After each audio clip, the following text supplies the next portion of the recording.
Good morning, everybody. This is Mike Peters with the Pottsville Church of Christ, and it's time for our morning devotional. And so we've been looking at the Sermon on the Mount. We're going to continue that this morning. So let's take our Bibles and let's turn to Matthew chapter 6, and we're going to look at verses 22 and 23. Matthew 6, verses 22, 23. Jesus speaking says, "The lamp of the body is the eye. If therefore your eye is good, your whole body will be full of light. But if your eye is bad, your whole body will be full of darkness. If therefore the light that is in you is darkness, how great is that darkness?" Now, this seems to be kind of a strange thing for Jesus to say here. And right off the bat, we may be a little curious, maybe a little bit bewildered by this statement. But anytime we find a passage of scripture that tends to be a little hard to understand, the first thing we need to do is to take a look at what the conversation is of what the conversation is about that surrounds the passage. Now, when we look at the context here, and context is so important when dealing with the Bible, when we look at the context, we can go back up and we see in verses 19 through 21, he's talking about laying up treasures in heaven.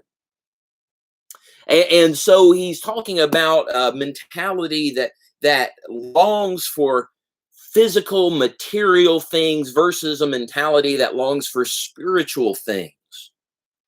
Now, in verse 24, afterwards, he gives us a very famous verse. No one can serve two masters. He'll either hate the one or love the other, or be loyal to the one, despise the other. Can't serve God and materialism, or money, or mammon is the word that is used. So before our passage, he's talking about an attitude for spiritual being greater than an attitude for material. Material goes away, spiritual is eternal.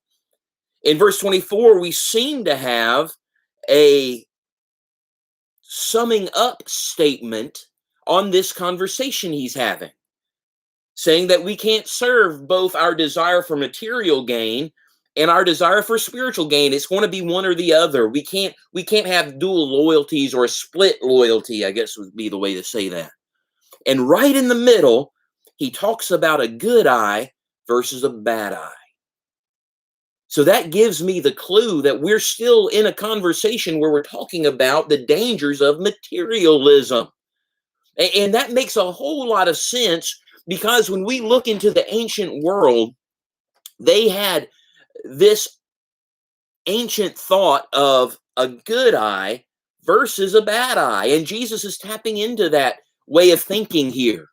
You see, a good eye in the ancient world meant that you were a very generous person, whereas a bad eye referred to an individual who was very stingy, very greedy, always wanting more, more, more, more, more. And so what Jesus is describing here is one who has a good eye. And he looks at worldly things, and he may have worldly things. He may be one who is actually a very wealthy individual, but because he has a good eye, he sees all of this materialism that he has and these worldly things not as possessions to hoard up, but as a tool that he can take and use to help other people and ultimately bring God glory through his materials that he owns, through his possessions. And so Jesus says a good eye, a generous individual who has a good sense of what possessions are, that they're temporary, that they're to be used to help others and bring God glory. The good eye fills the entire body with light. And light in the Bible and Scripture always represents goodness, truth, and ultimately godliness. In fact, we can turn over to 1 John chapter 1 and verse 5, and we see John saying that God is light. Now, the contrast Jesus makes here is with a bad eye. The bad eye is the one who is greedy, the one who is stingy with his goods, and he sees his possessions as something that not only he owns, but he needs more of.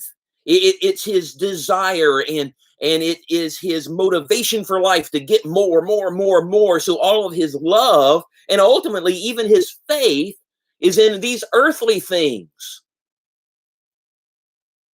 And as a result, his body's full of darkness. And darkness cannot abide in the presence of God. So the key here is we need to be people who are generous, who understand that our possessions are temporary. They'll only last throughout this life and not even this entire life.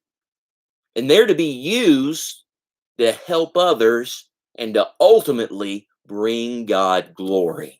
This is Mike Peters with the Pottsville Church of Christ, and I hope that these morning devotionals are being a blessing to you. I hope they're giving your day a positive start. If you like this video and desire to see more videos from us, subscribe to our YouTube channel.